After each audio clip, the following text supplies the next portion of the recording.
Bonjour tout le monde, je ne sais pas si vous avez deviné où je suis, mais en voyant les indices, donc un immense lac derrière moi, j'avoue que je ne porte pas tous les jours la moustache.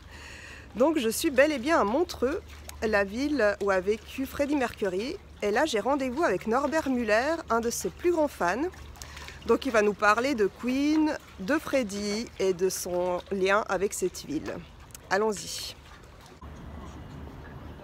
Voilà, bonjour Norbert Bonjour. Müller. Bonjour. Donc vous êtes un fan, vous êtes présenté Oui. comme un fan Oui. de Freddie Mercury. Oui, je peux le dire, oui. Et ici on est dans un lieu mythique, donc Oui. c'est le Montreux, le Fairmont-Montreux Palace, Fairmont-Montreux Palace, exactement. où Freddie avait une suite. Oui, exactement. Il habitait ici pendant assez longtemps, 1979 à 1991, le temps où il venait pour enregistrer au Mountain Studio. Et aujourd'hui la suite, elle s'appelle la suite Freddie Mercury. Suite Freddie Mercury Qu'on qu'on peut peut louer. louer. Ah, On peut louer. Oui, wow. oui, elle est d'ailleurs toujours très prise. D'accord, j'imagine. Oui, oui, oui. Et si on vient à Montreux aujourd'hui, qu'est-ce qu'on peut voir? Qu'est-ce qui est intéressant de voir aujourd'hui si on est fan de Freddie? Depuis la sortie du film, j'imagine que les fans... Alors, le plus important est sans aucun doute le musée qui a été ouvert au casino Barrière de Montreux, où vous retrouvez donc la table de mixage avec des chansons que vous pouvez mixer vous-même. Il y a des vitrines avec des objets tout à fait uniques, des choses inédites, des manuscrits, des chansons que Freddie a composées ici à Montreux. Il a enregistré combien d'albums ici? J'ai vu 6, hein? 6. C'est juste. 6. Et le dernier, c'est... Made in Heaven. Ok. Made in Heaven. Qui est sorti après sa mort. Apothéose. Très bel album. Très bel album. C'est votre préféré? Ouais, c'est, je pense, c'est mon préféré. Ouais. Et il y a une chanson qui parle de Montreux.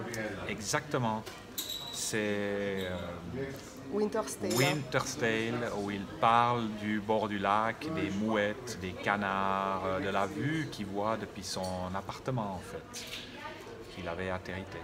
Et que signifiait Montreux pour Freddie Mercury? Pourquoi il venait ici? Alors, Montreux, ça signifiait d'abord le travail, l'enregistrement de ses albums.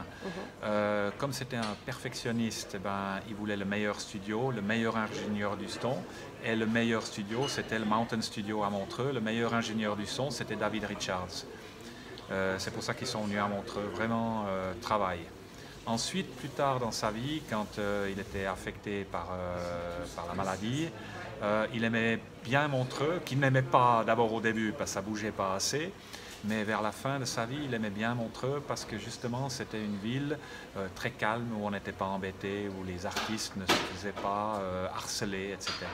Où il avait une vie tout à fait normale d'une personne normale. D'accord. Voilà. Et depuis la sortie du film, alors, qu'est-ce qui s'est passé? Qu'est-ce que vous observez? Vous avez un magasin ici Oui. à Montreux. Alors, une recrudescence des ventes, des fans de plus en plus nombreux, dirais-je, qui veulent revenir un peu aux sources où a vécu Freddie Mercury. Et c'est intéressant de constater qu'il n'y a pas que des adultes et des personnes qui vivaient, qui aimaient Queen à l'époque où Queen était célèbre.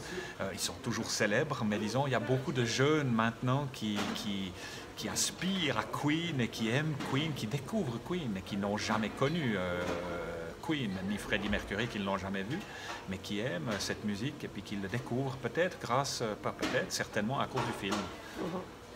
Donc c'est une bonne chose, ça, vous avez aimé. C'est parfait, parfait. Très beau, le film est très bien fait, bravo, vraiment chapeau, chapeau.